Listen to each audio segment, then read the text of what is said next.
So this is part B of the Khoodeelaar campaign, world exclusive diagnosis of Fleet Street. Now, today is Monday, the 16th of November, 2020. And in the comment, headline, Brexiteers vanish as Brexit dawn looms. Now that is the headline to the piece by Claire Fudges. And it is not about Brexit. Most of it is about her kind of references to the fact that she worked for Boris Johnson during the first decade when Johnson was in post as the mayor or was about to be a mayor. And she also refers to her time as working in David Cameron's cabal. So the last paragraph in that full page kind of comment manages to come to a kind of reference to Brexit. And it says, so here we have the dull thud of rock bottom expectations behind being met. The vote leave advisors who treated truth and the voters with such disdain are disappearing. Soon, pro-Brexit politicians will start blaming COVID for any post-Brexit ooze. The politicians who weren't involved will blame those in power. The rich who funded vote leave get richer with clever bet against Britain financial dealing. It might come as little surprise that those who broke it won't own it, but still it is bitterly disappointing. Now, this is the stupidest kind of paragraph that I have read in the Times. It is completely stupid because it doesn't identify anything about Claire Fudges, what she actually believes in, what she thinks happened, and who she blames for the Brexit ooze. And yet today on the BBC Women's Hour thing, she is being featured as one of the achievers, one of the kind of brainy women that Women's Hour is kind of lauding today. And there is no evidence in that piece that she is brainy at all. And why the BBC Women's Hour is doing that is obviously more to do with the BBC's corrupt culture, the corruption that has been typified in the latest kind of contradiction about Martin Bashir forging the bank statements and the allegations made by Diana's brother, Charles Spencer, being kind of recirculated and being treated as new complaint for investigation, which the new Director General of the BBC has promised is taking place or will take place. And the BBC does this. I mean, the BBC has got, for example, in the 1980s, they created the personality of Jeremy Paxman.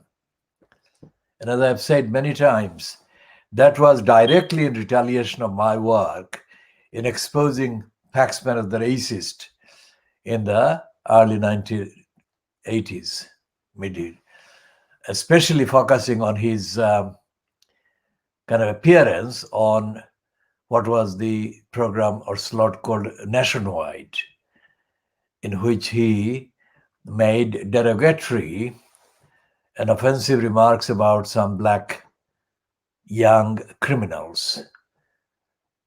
And if memory serves, the criminals were involved in raping a person. Now,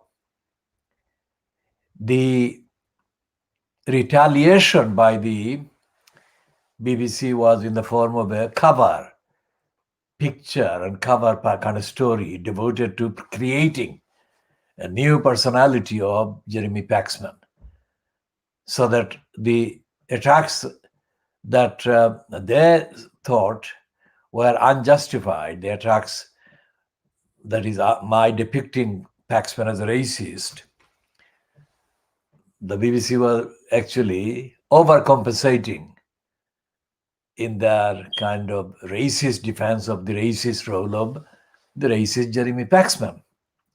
And Paxman, of course, was rewarded with a permanent kind of slot here, there, and everywhere. And he has been profiting from the promotion of him as one of the kind of defenders of the racist status quo. So the BBC have no reason, objectively treated and objectively defined, no reason to promote somebody like Paxman, who was identified as having been racist in his treatment and attitude towards those convicted black rapists. Because his contempt and his prejudice against those convicted black rapists were more virulent based on his racist contempt about them, rather than his opposition or hostility to their being the rapists and criminals who committed rape or sexual offenses, whatever. And the battle has been intellectually always between the racists who underestimate and deny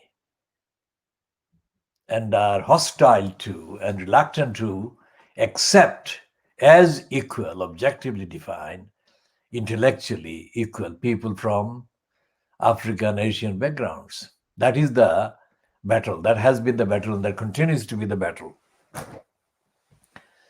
And that battle, say, for example, in the 19th century, was accentuated and given a particular kind of platform and shape and appearance and structure by Thomas Babington Macaulay in his so-called Education Manifesto for the Empire in the Subcontinent, in which he derided and condemned the Arabic language, the Urdu language, the Hindi language, the Sanskrit language, all the languages that were and still are. In fact, these languages are very much active and thriving across the subcontinent, as they should.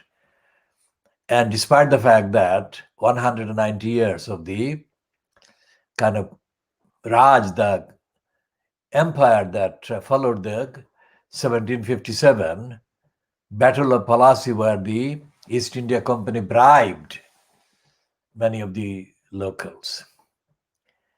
And it is about those locals and their mentality and their attitude that this part of the diagnosis will be kind of doing a lot of updating, original kind of explanations. For example, the other day I used the term pre-Lilliputians.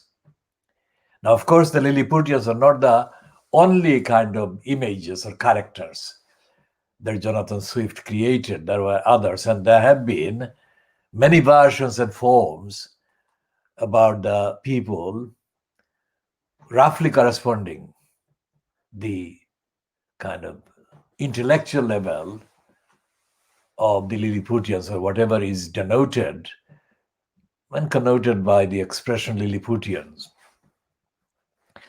My update and my original update, let's say, about the Lilliputians is about the intellectual kind of position.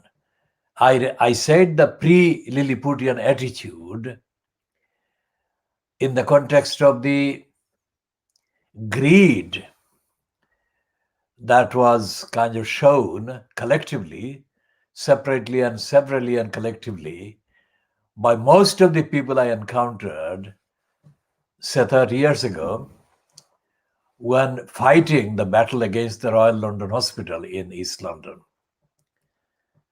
And the Royal London Hospital put up the properties for auction, properties in Stepney for auction instead of doing its duties to repair them, because the trigger for the putting up of the properties on auction was the complaint by people living in the property that had been badly in disrepair and left in bad disrepair, to the extent that in September 1987, a ceiling collapsed, fell, narrowly, quite literally narrowly, escaping,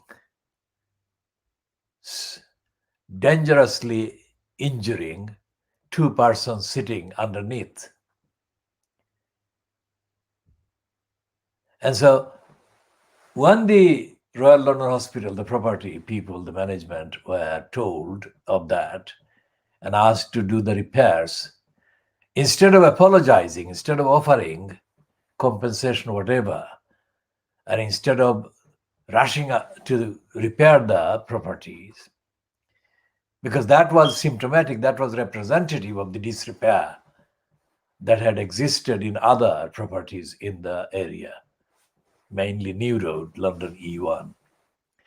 New Road connects with Commercial Road and Whitechapel Road. And New Road continues as Valence Road to the north and as the Cannon Street Road to the south. And what has happened is that those people who were the subject of the mass eviction that the Royal London Hospital created and started in September 1987, there is no trace of what action most of them took against the Royal London Hospital. There is no trace in the sense that there is no recorded evidence of what they did. In other words, I cannot see any recorded evidence as far as I have seen now. And in the last 33 years, I have not come across any kind of records of any action by or on behalf of those people, except my own records and my own actions, because I was the person who narrowly escaped the ceiling fall. And there was another person, an entity sitting next to me that I shall disclose the identity of much later. And so therefore the people who had been subjected to the mass eviction obviously did whatever they did, but they didn't do it in a public way or publicly kind of accessible, recorded way that I can trace or I can refer to. On this occasion, I say that carefully.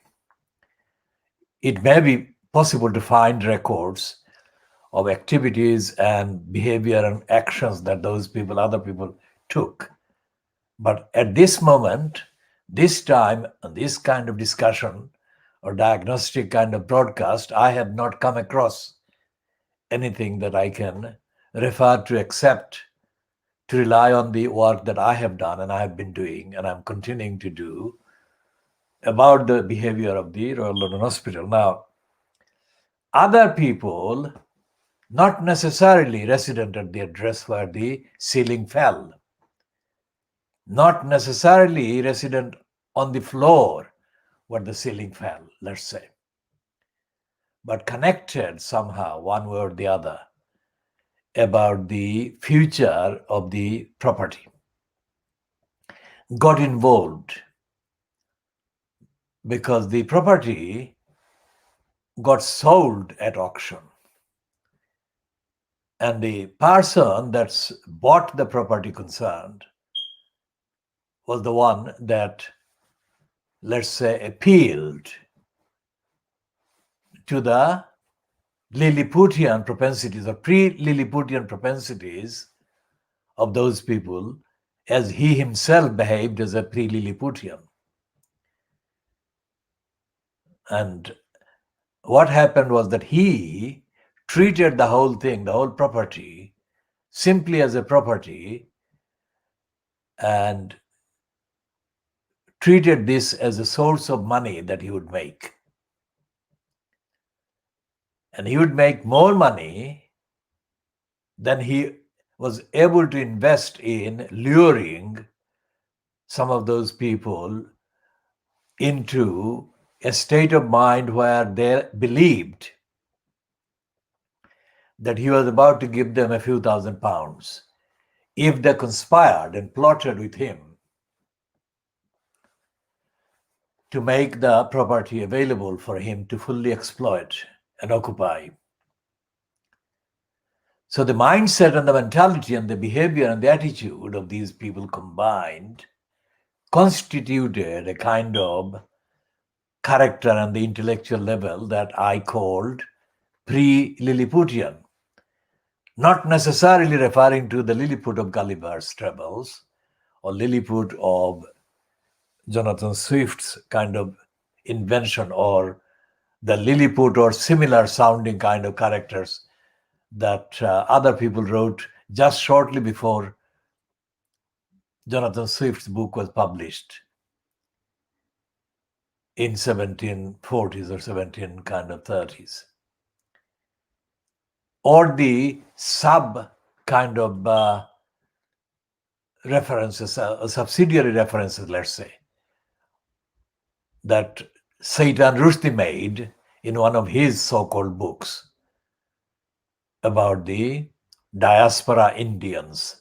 Indo-Lili is what he reportedly called them, or her or him.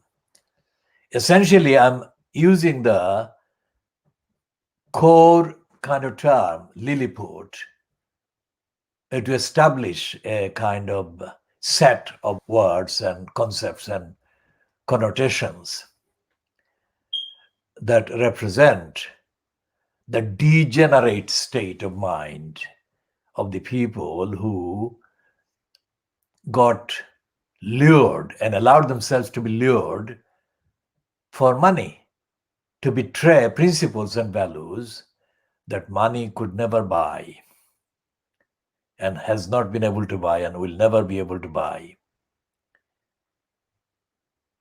And so what I am saying is that I have constructed the image of the pre-Lilliputians by using the evidence of the behavior of so many people who mostly in this context come from Asia, come from Bangladesh. In fact, they come from Silot, all of them, as I have kind of checked and verified the identities of them. And in their behavior, in so readily accepting the lure and temptation of a very small amount of money, they displayed total emptiness of mind and brain and total lack of morality or ethics or social awareness, and total respect, disrespect, lack of respect for the hard mental, ethical, moral, social work that they were kind of denying and violating and attacking and obstructing. The biggest concept is obstructing the work and delaying the work. And the reason I call them pre-Lilliputian is because if they could not understand the immediate facts immediately around them, in front of them, near them, then they could not be expected to understand, let alone recognize, let alone kind of respect and uphold the longer term ramifications and implications and damages that the pre-Lilliputian behavior actually seriously contributed to. So when in 1757, In the vicinity of Calcutta, what is Kolkata today, the East India Company, led by Robert Clive, lured Mir Zafar Ali Khan, the general that was supposed to be loyal to Nawab Sirajuddaulah, and Mir Zafar Ali Khan's kind of colleagues that were involved with him in betraying Sirajuddaulah. They behaved like brainless people, devoid of all context, all history, and all implications of their betrayal and their treachery, their greed. And obviously, they didn't understand that what they were doing would create this empire that would last for 190 years in physical terms. And the ramifications would continue beyond the 190 years. And today is 16th of November 2020. And the ramifications of the empire and the betrayal of those brainless people, or the brainless behavior of those people who betrayed Sirajuddaulah and colluded with and kind of took the bribe or the lure of the East India Company of Robert Clive. They are persisting. And what the East India Company did in 1757, in June 1757, was going to be repeated 1,000,000 times over the 190 years.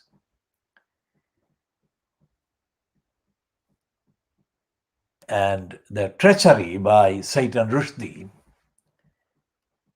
contrary to his protestations that he is a very bright, intelligent, Indian-born kind of person who is not as backward as the people of Bradford who set fire to his book as a kind of protest against his attack on the Muslims. Actually, Saitan Rushdie has behaved as brainless, empty-head as the Lilliputians, pre-Lilliputians, and as the colluders with Mir Zafar Ali Khan in betraying Sirajuddaulah and colluding with and being complicit with the East India Company, fronted by Robert Clive. So people literally may have the content on the brains that otherwise would be brains.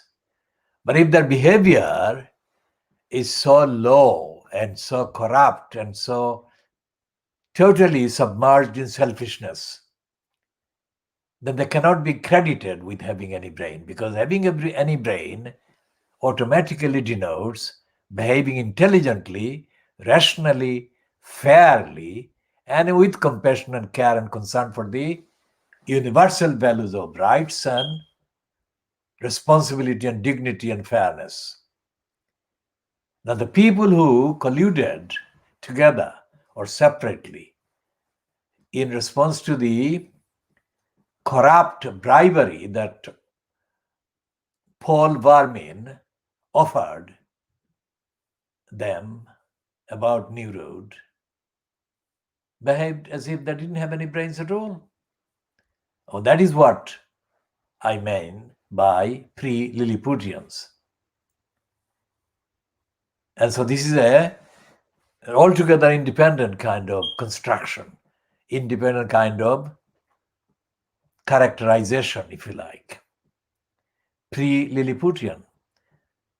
The only reason why the word or the bit of Lilliputian is being used is to create a kind of imagery, a vision of a kind of background, like similarity. But the pre-Lilliputians are kind of identifiable, and I'm identifying them and creating them as collectively and separately, individually, as entities in their own wrongs. This is the opposite of saying that somebody is entitled in their own rights. Because they did the wrong, I'm saying they're identifiable in their own wrongs. So in the 33 years since the collapse of the ceiling in New Road, in a property owned by the Royal London Hospital, I have been involved in continuing the work to advocate for the rights of the collective community. And most of the beneficiaries and most of the people immediately resident in Tower Hamlets in East London have been people that would be, in the context of the behavior that I'm basing it on, capable of being described as pre-Lilliputians. And that includes the people on the council, elected, as well as salaried post holders. And the people who are and have been in post as elected MPs. And others who claim to be doing campaigns for the community. Now, the fact is that there is no campaign for the community that has been going on in an objectively definable way as campaign. The only campaign or campaigns that can be found objectively defined is in those activities that are ongoing. And they are ongoing not because they are about a particular individual's personal kind of interests or benefits, but are about the benefits and the rights of the collective community. So, the campaigns that have been going on are all initiated by or substantially being done by the Khoodeelaar campaign, which is the movement defending the community in the East End of London. That is the movement of which Khoodeelaar is an active constituent campaign. And these include, of course, the campaign against the corruption of the council, in the council, by the council, and through the council. Likewise, the corruption by the MPs, through the MPs, via the MPs, and by the many individuals who are paraded endlessly on the Facebook and others kind of platforms. I mean, exchanging photographs of one another and greeting one another with mashallah, well done, congratulations, and all that. These are people that are involved in pre-Lilliputian corruption and denial, to the extent that for 33 years, the campaigns of the Khoodeelaar campaign and the movement defending the community in the East End of London has been carrying out and doing, there has been no trace of the collective community interests being advocated by any of those people that are in receipt of money or are stealing money actively. But yet they are paraded as being somehow doing campaigns. There is no evidence that they're doing campaigns at all. For example, this current kind of fortnight has been the fortnight when there are two items of concession made by the crooked incumbent holder of the post of mayor in London's Tower Hamlets Council. And the mayor's name is John Biggs. Now, Biggs has been forced to make concessions because he knows that the post of mayor is very, very discredited. There may not be a mass kind of movement in terms of masses of people out in the street demanding the end to the mayor post. That is true. But that is not the same thing as there being no evidence of widespread dissatisfaction against the post of mayor and the post holder of the mayor. That is something that the crooked incumbent, well, the incumbent in the mayor post is crooked by definition. And I shall explain that definition further in a little while. So John Biggs knows that he is a pre-Lilliputian in that sense, in the sense that he has no kind of demonstrable record of getting involved in upholding the values that are about accountability, about democracy, about fairness or transparency, or unselfish actions for the benefit, for the good of the wider community, or for the benefit of those who are in desperate need of urgent help, to provide which the council exists, and to provide which the council receives millions of pounds. As I have explained, John Biggs lied to me in 2015 when I was updating him on the council's crucial role in helping rescue a woman stranded in Bangladesh, and similarly to stop the abuse of a group of children in Tower Hamlets. Biggs lied, and he did not engage the resources that were available of the council. And the fact that he was doing that was being witnessed by employees in the council, including an employee in the section that was supposed to be about safeguarding adults in terms of the in need of social and emergency care. So these are the items of evidence. These are items of evidence. This is not a kind of narrative about hypothesis. These are actual evidence. These are actual events that have taken place and the like of which are continuing to take place, that justify the description used. The description is pre-Lilliputians.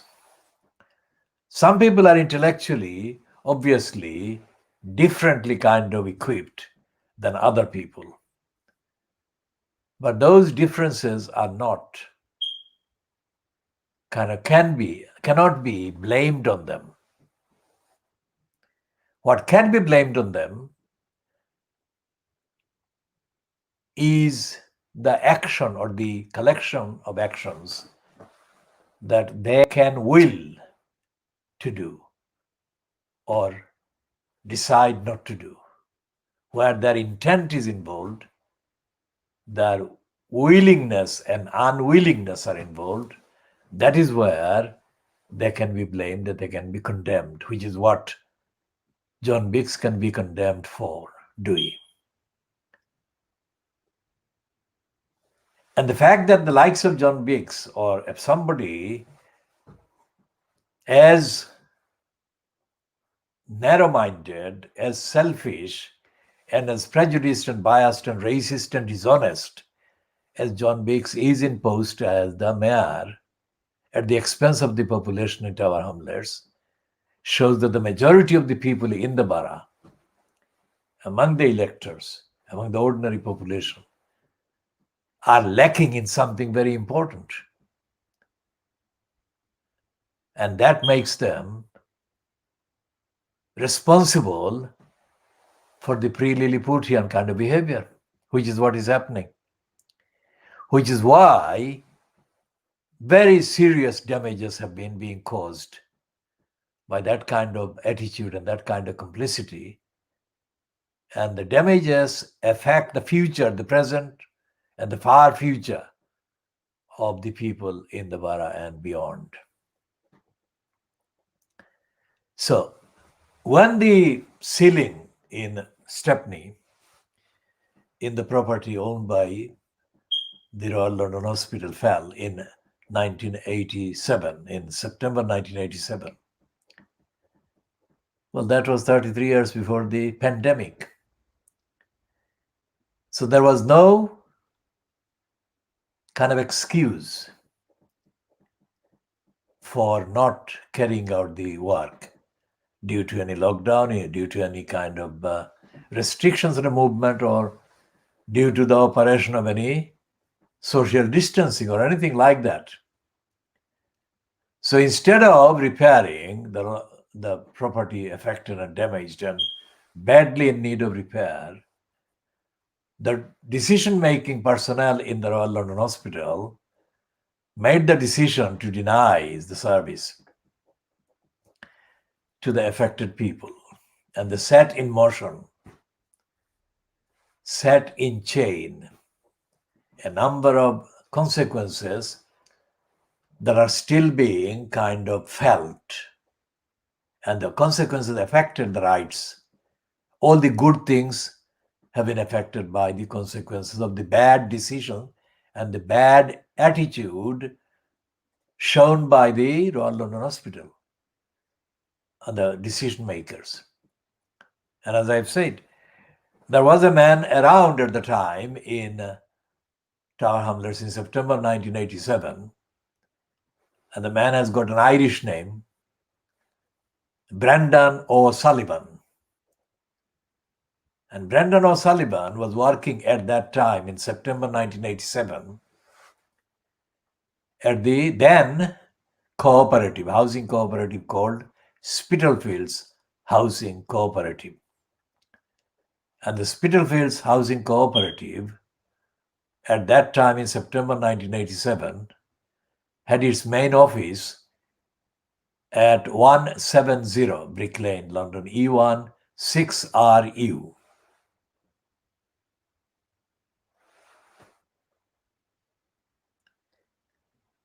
And Brendan O'Sullivan was not a Bangladeshi, not a Siloti person, and not an Asian. And he was not the main kind of, he was not the occupant in the main post. That is to say, the post that had the maximum kind of reward or salary or remuneration, whatever.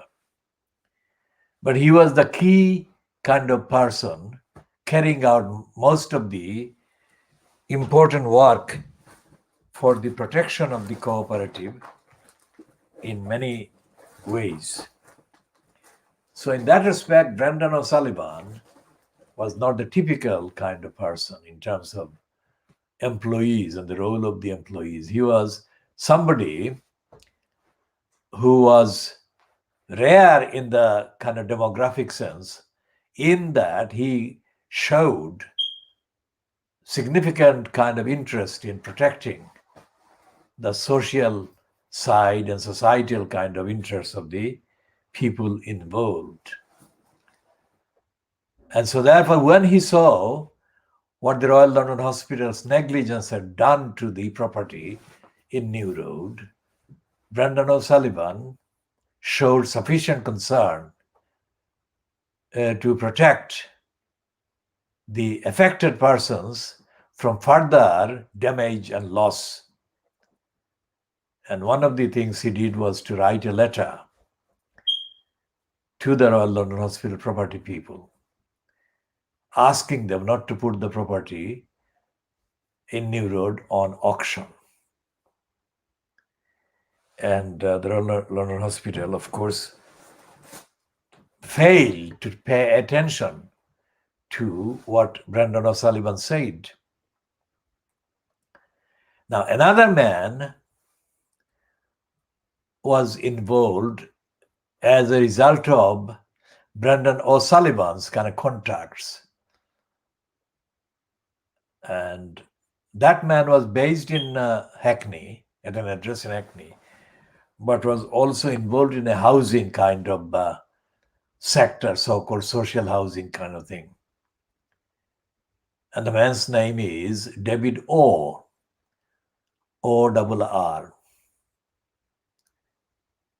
And Brendan O'Sullivan said to David Orr that David Orr's housing organization should buy the property at New Road, so that it would not be lost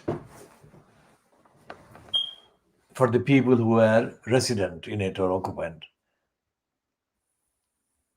And the reason why Brendan O'Sullivan was making that effort was to protect the work that was being done from New Road for society and the rest of the world. But David Orr refused to make use of the very kind of economic, in the sense that it would not involve a lot of money, and it would not involve the loss of any income by his organization, but it would save exponentially higher values of work and resources if he did what Brendan O'Sullivan asked him to do. And in the 33 years since then, David Orr has occupied a series of positions, paid positions, including being almost the main kind of source, being given platform by the Fleet Street and by the BBC when it came to talking about social housing and social landlords. And David Orr, whatever he has said and whatever is accessible on the record, and I'm saying this not for the first time, I said it in 1987 to his face at a meeting held at the office of this Spitalfield Housing Cooperative, as it then was, where Brendan O'Sullivan was present. I said to David Orr that he was a racist and he was behaving like a racist. And what he was doing was damaging. And his role, as he was playing the role, would never be forgotten or forgiven. Now, this is going on 33 years now. And Orr has now retired from the National Housing Federation and has got a new set of lucrative assignments or kind of appointments. The importance, the significance of talking about David Orr is this. For 33 years, the losses and the damages that he was warned about have taken place, and exactly as had been kind of anticipated and warned about. And for those 33 years, he has personally benefited and profited, and he has been the main agency in terms of a person appearing on the mainstream media and the Fleet Street, justifying and acting as a sponge for the wrong kind of policies that have actually been policies that have eroded the housing human rights and have undermined the genuine attempts and campaigns to stop the degeneration in social housing. So if there is a person that can be kind of identified as being a symbol of the degeneration and the corruption and the criminality of causing housing shortage, housing denials, homelessness, and the associated lack of rights through the court system, then it is without a doubt, on the evidence, strictly on the evidence, David Orr, O-R-R. And I said previously, there was another one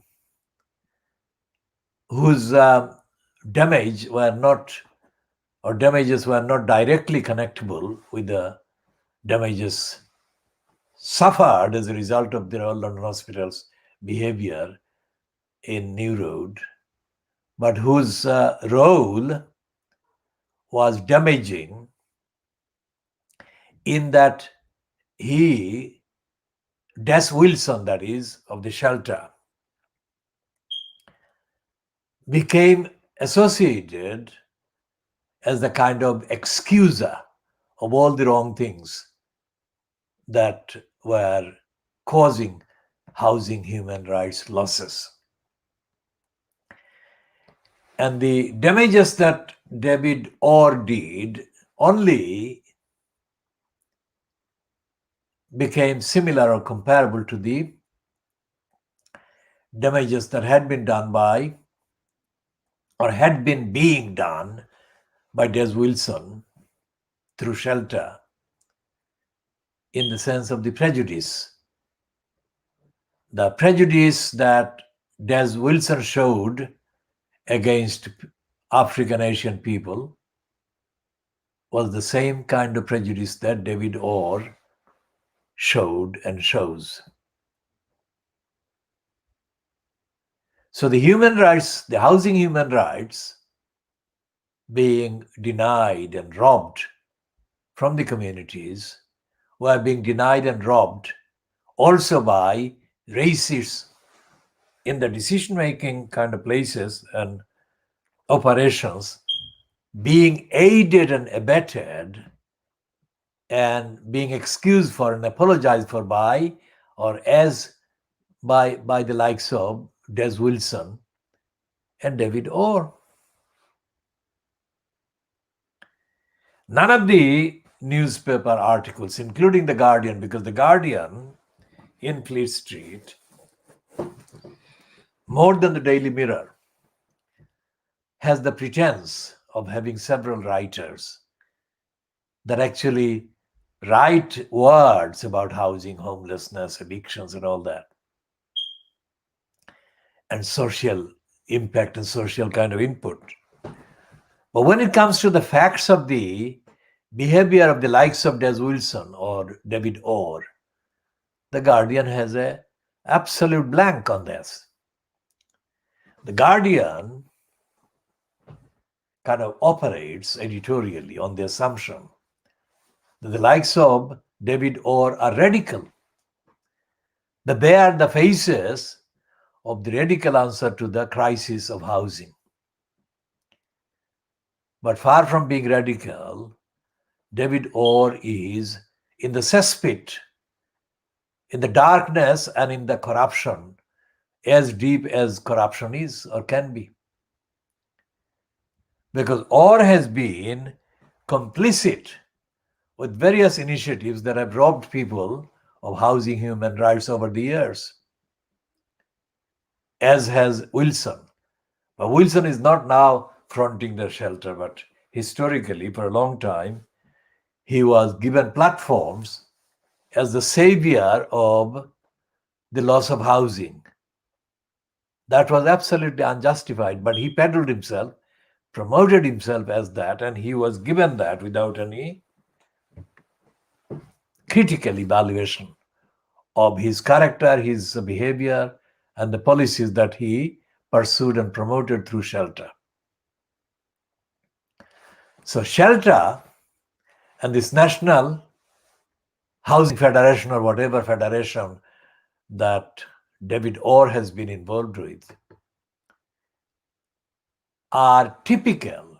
These are typical. Their roles have been typical of the collaborative, collusive, complicit role played by others in the field of non-profit kind of areas.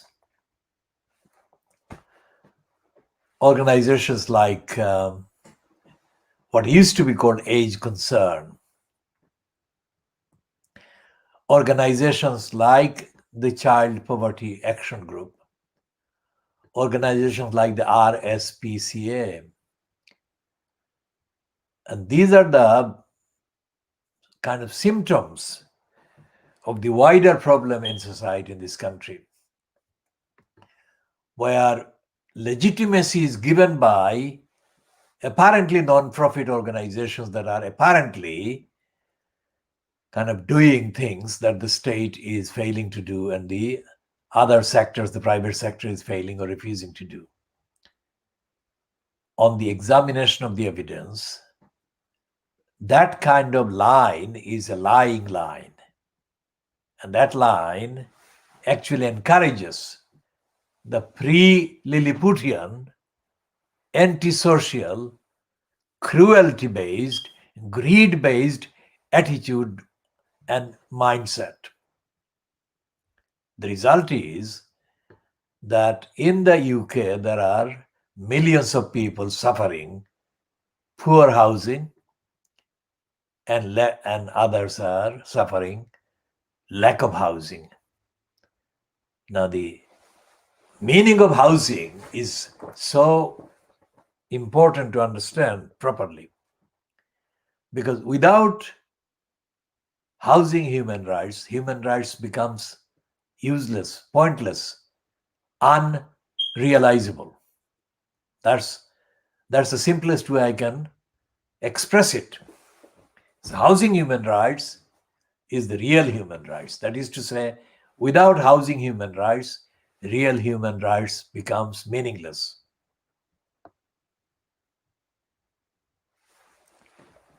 It cannot be practiced. It cannot be experienced. Human rights cannot be experienced without housing human rights.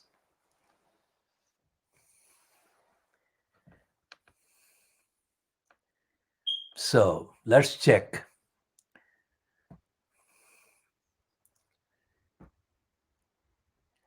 So what is happening in the kind of immediate, current, contemporary COVID-19 kind of context about housing?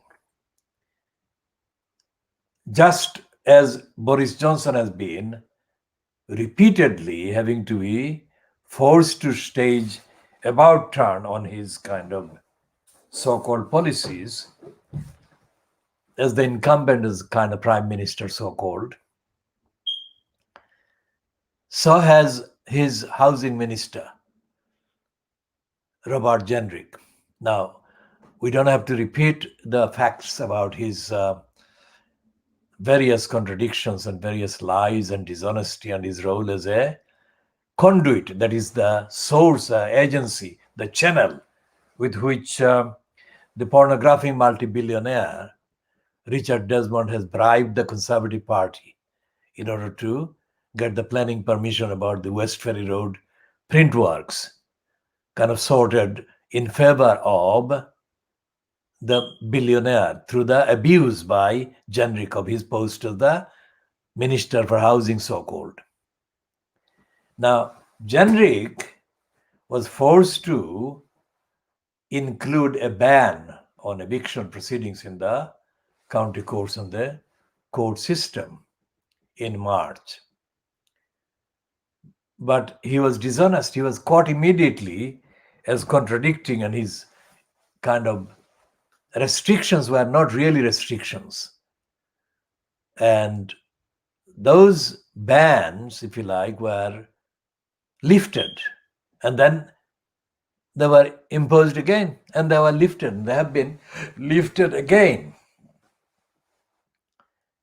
Essentially, the role of the county courts, which is where the main evictions take place or get kind of rubber stamped by the county courts, the role of the county courts essentially are similar to the role assigned to the court system in this country, which is that the remedies, the protection that are otherwise kind of claimed to be available to people in low income, people facing evictions and damaging kind of evictions, damaging to their lives and livelihoods and health, these are not recognized by the judiciary, the deputy district judges or the district judges.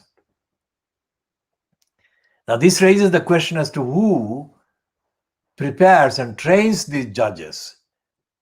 What is it that they actually learn about the role, the responsibility, the social responsibility,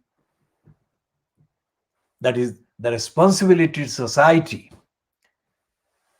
that they owe, because every decision they make affects the rights of people in society. It therefore follows that making the decision, the deputy district judges and the judges are setting in motion irreparable damages for the victims of their decisions. And the statistics shows that most of the eviction applications, rubber stamped through the county courts, are granted. The application motion applications are granted. And the fact that they are granted undeniably show the bias against the victims of eviction actions, the bias shown by these judges. So, as I have explained in the past, the words of a very corrupt, ignorant, and prejudiced deputy district judge sitting in Stratford in August 2015 called Silverton, I think, Silverman. That man lied through his teeth about Tower Hamlets Council. The brazenness of his lies are undeniable, and we shall be kind of listing the lies that he perpetrated on that occasion in August 2015. I represented before him the housing cooperative, very small housing cooperative that was under attack from the Tower Hamlets Council at that time, at that hearing. And the details I shall be spelling out in a separate kind of part or edition of this broadcast, because it needs to be kind of treated as a wholly devoted kind of addition to that series of complex matters, issues. Essentially, that district judge, deputy district judge, was lying, and that was alarming because that raised the question as to who are they or he was answerable to. I mean, who stops a deputy district judge from lying, in other words? To viewers of this program, which is called the World Exclusive Diagnosis of Fleet Street. Remember, that is the name of this program. This is described and titled as the World Exclusive Diagnosis of Fleet Street because Fleet Street is in denial as well. There is nothing in Fleet Street that has ever reported anything like what you are hearing and viewing here on this program. And yet, there is no evidence that justifies Fleet Street boycotting or kind of blanking that kind of evidence, because every single sitting of the county court and every decision granting eviction applications is accessible, is on the record, in the sense that whatever decision was made or is made can be accessed by the so-called journalists asking the court or the court system. So one journalist who is very well known in this country is what is called, embarrassingly, a Guardian columnist, Politoanbi. Embarrassingly, because it's not a genuine description of the original role played by these people. So Politoanbi wrote a piece on the Guardian, which I have mentioned many times, and if I can access it here today, I shall again make updated commentary on this in the context of this particular edition.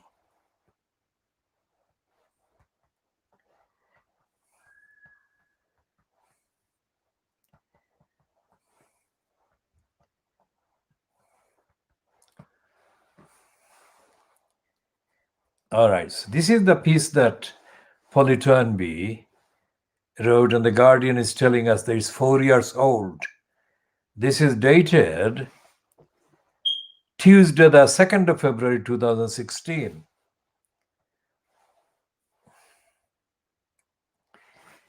And Politoanbi's piece is headlined, "A Day in Court showed me the misery of Britain's housing policy." Notice that. Whoever wrote that headline was not writing about the people who were caused the misery. It's called the misery of the housing policy. Housing policy cannot feel any misery. It's a policy. The misery is caused to the people who are victims of the cruelty built in the cruel housing policy legislation and the cruelty of the judiciary, the licensed law traders. That was 2nd of February 2016. It's coming to nearly 5 years. This is November 2020, but 2 months on and it will be 5 years. My campaign, our campaign, contacted Politoanbi and asked her to elaborate on what she said, some of the contents in that piece. Now, Politoanbi is one of the kind of longest serving or longest posted person associated with the Guardian and the media. And so she's somebody that has also played a key propaganda role for the push by the David Cameron-fronted Conservatives against the Gordon Brown-fronted Labour Party. And Politoanbi, therefore, is highly connected. She was praised by David Cameron in gratitude for her role in propaganda for him against the Labour Party at that time.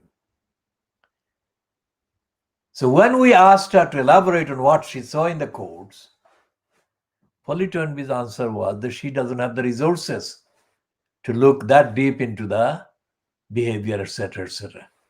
We have the resources. And what is the resource? We have the evidence.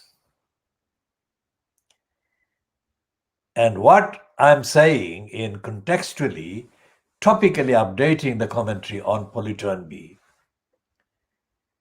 is pure evidence of how intentionally poverty is created in Britain, how intentionally housing human rights are robbed from people in Britain, and it is not a robbery that takes place by the private landlords, which is the main kind of description of the people who are allegedly responsible for the cruelty, etc., etc. They are, to the extent of their cruelty. But they would not be able to do that and get away with that if they were not in receipt of the aiding and abetment of the court system, which is the county court system. County courts are giving rubber stamps to the applications for evictions. And it's not just the private landlords, it's the significant numbers of applications for eviction are made by local councils.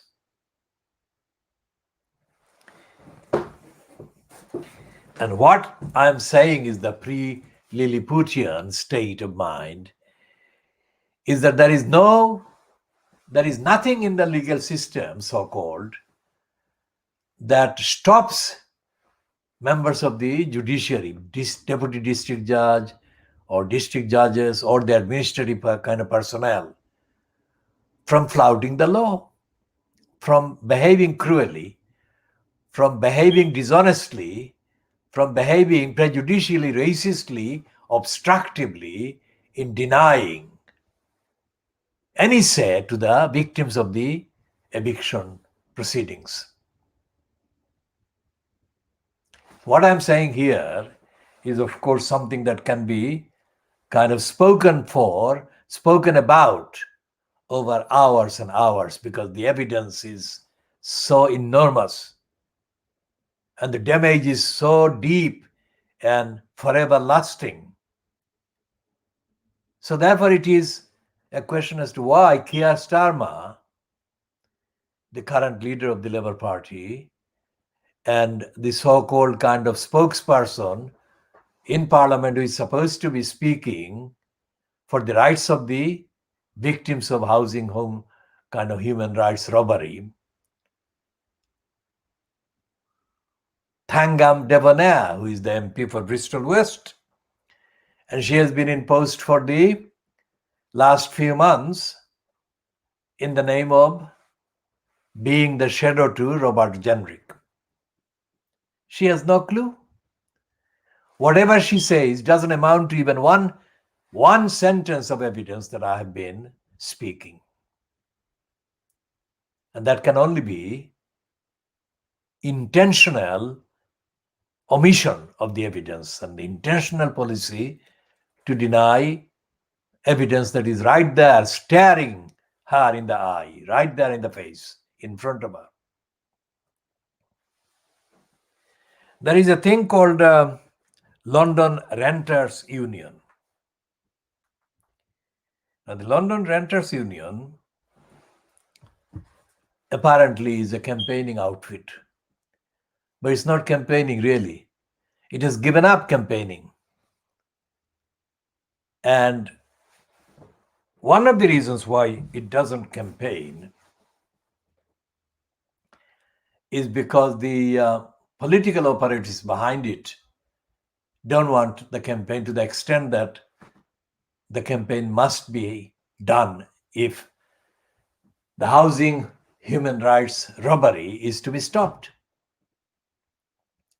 At every level, at every stage of the so-called court system, there is formidable denial of the duties that the UK owes to the victims of these illegal kind of procedures. And these are in violation of the treaty obligations. And the treaties are being flouted right, left, and center. And as I said, as the members of the judiciary are not accountable for their lies and lying and their racism, so are the rest of the kind of state, if you like. The government is not responsible because the opposition is not kind of even articulating what the government is doing wrong. One of the reasons why the judges and the prejudiced members, racist members and ignorant members of the judiciary get away with this is because there is a barrier. There is when a judge or deputy district judge or whoever makes a decision that is absolutely wrong and racist and corrupt and prejudiced and biased, the government, which is supposed to have a kind of complaint against judicial kind of behavior or judicial complaints outfit. It says that if the decision is legal, no, if the decision is to do with the role of the judge or deputy district judge as a judge, then the complaint cannot be kind of treated or entertained against them. So where do people go and take the complaints to? The answer is nowhere. So this is absolute darkness in this country. And what Polly Toynbee kind of said in 2016, let's check if we find it again.